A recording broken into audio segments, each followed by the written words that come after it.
Hi there, this is Amanda Zorzi, and I'm chiming in from the organization Neurodiversity in the Workplace. I am really excited to be a part of Inclusion Festival.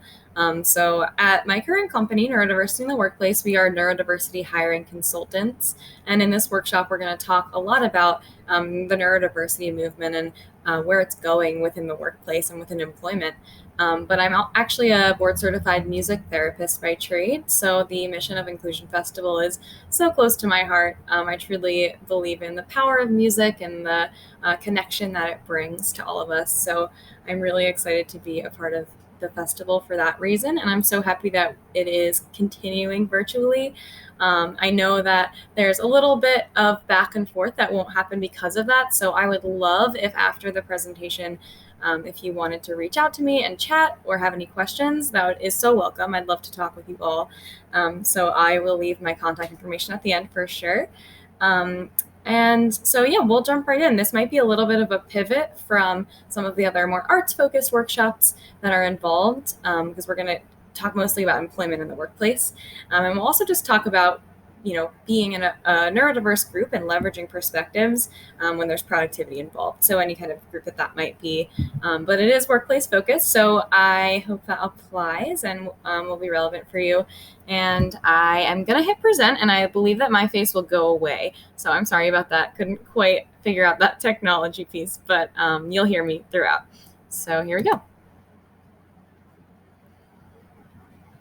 Okay, so this is what our organization is called, and this is our tagline here. Identify is what we do to start. We identify companies that are really interested in having a neurodiverse workforce, and not only having one, but leveraging the benefits that come from that.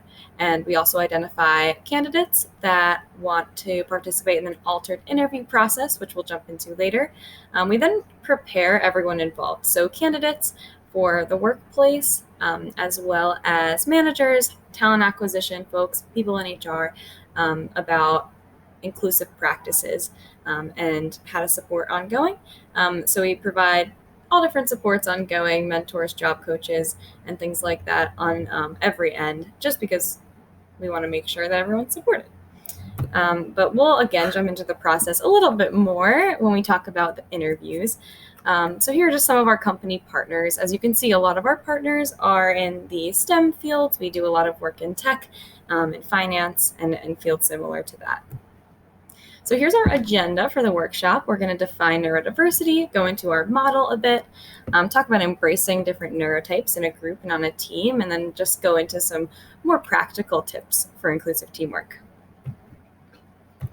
Okay, so what is neurodiversity? If we break down the word, right, different types of brains. When we think about types of diversity, this is one of them that it's a natural variance in the brain, which result in different ways of thinking, learning, and socializing. What is a neurotype? So this is a set of characteristics that a brain might align with, but a brain's usually not limited to those things. So when we talk about neurodivergence, we're talking about neurologic functioning that's diverging from the societally deemed normal neurotype. You might hear the term neurotypical as well as a juxtaposition to neurodivergence. And these are all just kind of societally deemed types and sets of characteristics. But we're seeing more and more that the lines crossing between what's a normal brain and what's not. So of course there is so much in between all these neurotypes, just kind of a way for us to, or gives us some language to talk about different neurotypes. So some examples of neurotypes are ADHD, autism, Tourette's, dyslexia, dyspraxia. A lot of learning disabilities fall under that category. And then also things like anxiety might fall into that category too, maybe depending on who you talk to and how they're identifying with their neurotype. What is the neurodiversity movement? So this actually differs from the term neurodiversity that has always existed. We believe that there's always been different types of brains, but the movement is a social justice movement that supports the idea that differences among people neurologically should be recognized, respected, celebrated, and society should adapt to meet the needs associated with neurodivergence, as well as to, just embrace it generally. And that's what we're trying to move forward and push forward in the workplace. So In regards to neurotypical influence, neurotypical tendencies have heavily influenced society, and this typically, not intentionally, excludes valuable, talented individuals. For example, if you think of maybe like leisure activities, a loud bar, most bars are loud, there's not much control with sound, and that might be catering towards a neurotypical sensory processing of auditory stimuli. So normal does not equate to better, and a lot of times neurodivergent neurotypes are categorized with characteristics. And Steven Silberman actually characterized the neurotypical brain with these characteristics here: easily distractible, obsessively social, lack of attention to detail. And this is just to say that, again, normal does not equate to better. We all have quirks, we all have tendencies, characteristics that are unique to us. And that's wonderful. And we have to learn to work together on those things.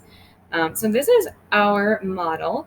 Our focus, first of all, is creating hiring programs that remove barriers to employment for those with autism, Asperger's, or similar needs. We do aim to expand our reach in the future because neurodiversity, like we said, covers a lot of different neurotypes. But just so you know, that is our focus right now when we're creating our hiring programs. And this is why. So autistic individuals often have average to above average intelligence and are more qualified for high-level careers, yet 85% of autistic individuals are unemployed or underemployed. So we see that as an issue for sure on everybody's end. It's a disservice to the companies that are missing out on untapped talent. It's a disservice to the society where we're not innovating as much as we could because not everybody's perspective is involved, and a disservice to highly qualified individuals because they're being blocked from employment. So what we do is we alter the interview process, which traditionally relies on really nuanced social skills that are typically unrelated to essential job duties, unless we're thinking maybe about something like sales, where nuanced social skills are really relevant.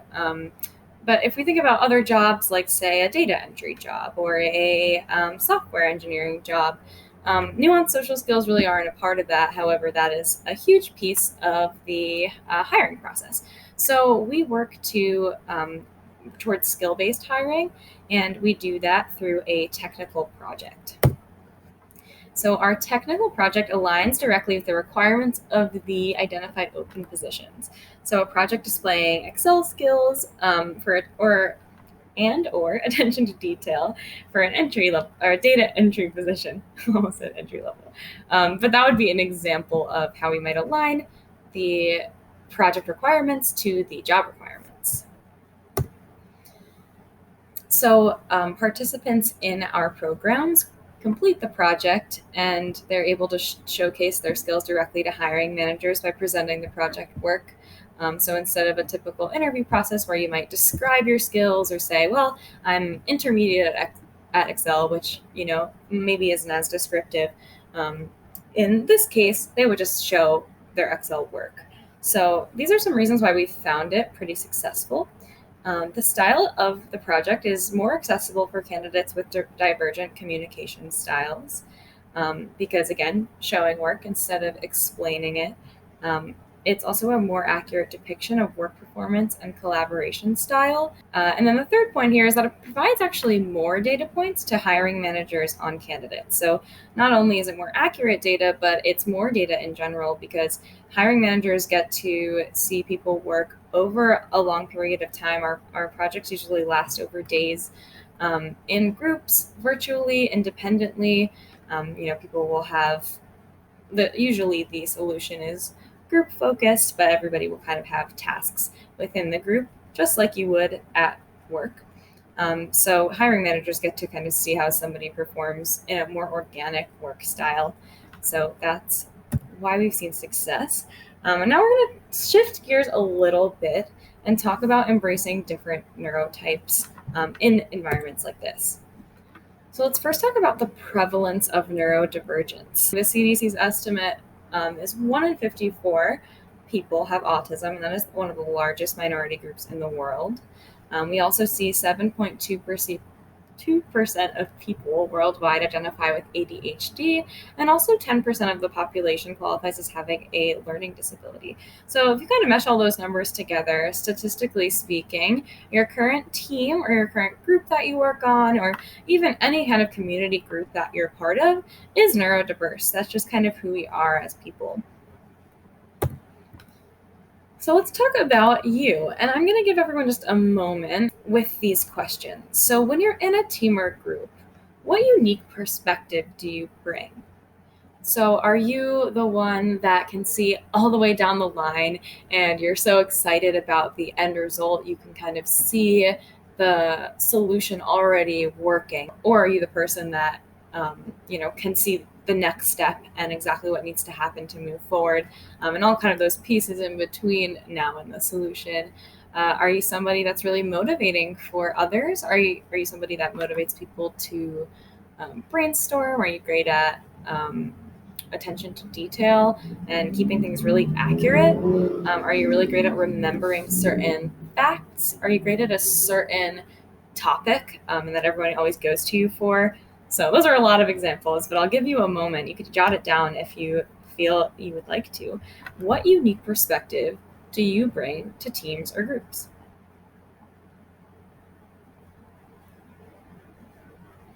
And I suppose you could pause if you'd like to. Oh, actually, it's a live stream, so maybe not. But the next question here is, who do you work really well with?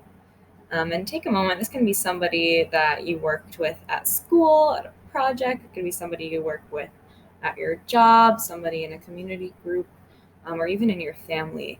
Who do you work really well with? Who do you have that easy, productive relationship with? And when we're thinking about this other person or these other people, do they have skills that are similar to you? Is their perspective similar to you, and how? So you could take a moment to think about that. And if it's something you want to circle back to, I think it's a really lovely exercise to kind of see how we all, kind of build together. So here are some tips for leveraging different perspectives specifically when you are working towards a productive goal.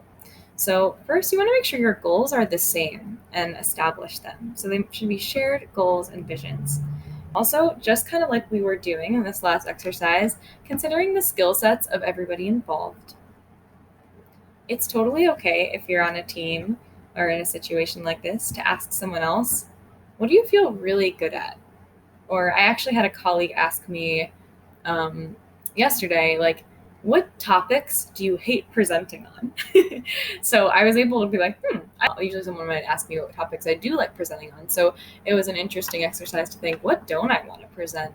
And we kind of like moved forward that way, which was interesting. So it's really great to even ask people what their skill sets are and ask people more about what they feel comfortable or uncomfortable with, if you don't feel like you know that yet, or if you feel like in a certain situation you'd want to know more about that. And in the same vein, ask questions even when you have a potential answer. So this is a really tough one, and I think something that I've really learned, or I'm still growing at, that a lot of times I'm someone that my ideas kind of will run forward really far. So when a problem arises, I'm already trying to think of the solution. But I've learned that, my solution is just a product of, my perspective. So a lot of times I've learned to pose questions on my team. So like, hey, how do you think we might solve this problem best? Even if I have an idea, not feeding that to them and kind of seeing what they might come up with and staying open to an idea I haven't thought of has been really helpful. And sometimes we're able to merge ideas. Sometimes I'm like, oh, I never would have thought of that. So just kind of allowing space when you're exploring solutions for other perspectives and kind of, taking a step back yourself. If you're somebody like me, that can be a really helpful tip for leveraging different perspectives. Next is offering and requesting support. This is always helpful. It's always okay to ask for help, and it's always okay to offer it. Also, this is a tough one. I would say probably the hardest one of this list is moving towards conflict instead of away from conflict. And that kind of speaks from itself. I think our tendency, especially in professional environments, is to avoid conflict. But sometimes if we're problem solving, moving towards it can really get us to the root of the issue and can get us to maybe the best solution. So that's something to keep in mind. And we're all looking for a neuro-inclusive future. Every neurotype definitely has value to offer. And when we embrace that, we all benefit. Here are just some quick practical tips for inclusive teamwork. And again, this works on any team. These are some best practices. Clear communication. So instead of, hey, can you help with the presentation? Can you look over the first and second section of the presentation and make adjustments to the text? So that second one gives someone a much clearer expectation. And then following up verbal directives with written communication can be really helpful. Next, we want to notify others of changes because everyone has a different relationship with flexibility and transitions and things like that. So, it never hurts to share something with your team as soon as you know that you might be anticipating a change. And some questions you'll want to consider are, how will it affect your team? And what steps can you and your colleagues do to prepare for a transition?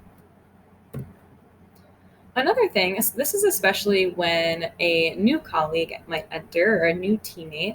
Helping acquaint someone with company culture can be really, really helpful. And sometimes when you're the one that's already within the culture and integrated, it might be hard to see these little details that are specific to your company that are hard for someone to catch on to when they're new. So we call them these hidden curriculum items. So maybe things that aren't in your employee handbook or never written, but are just kind of like expectations or norms. So, when do you arrive? When do you depart? Is it okay to kind of like log off for 20 minutes and log back on? Do you have to tell somebody when you're taking lunch and who? How often is it okay to take days off? We'll see some companies that offer like unlimited time off. But we find actually a lot of challenges with that because, there is an expectation there. You shouldn't take half your time off. So as specific as we can get and to kind of like bring someone into the culture is a really helpful thing that's maybe not always top of mind when they're already integrated. And then just creating an accepting environment. So this kind of goes without saying, but we'll say it. Getting to know your new teammates is really helpful.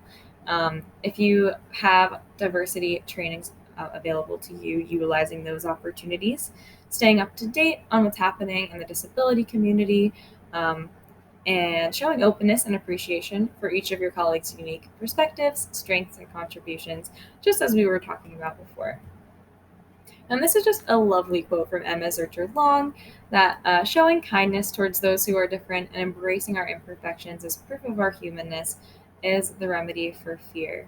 Again, I would love to hear your feedback. If you had thoughts on any of that, if you had criticisms, responses, I'm always looking to learn. I'm always looking to talk. I would really love to connect with anybody who is interested in the topic. So this is neurodiversity at nitw.org is where you can reach my team. You can reach me specifically at azorzi@nitw.org. You can visit our website at neurodiversityintheworkplace.org. And you can follow us on all the social medias. Neurodiversity in the Workplace is our handle. We have a blog that we love to put content out on, so you can find that on our social media as well. And I'm really, really excited to connect with you all. You can find me on LinkedIn, whatever works. I hope you have a great rest of the festival. I'm really grateful that we were a part of this, and I hope to connect with you all soon. Thank you so much.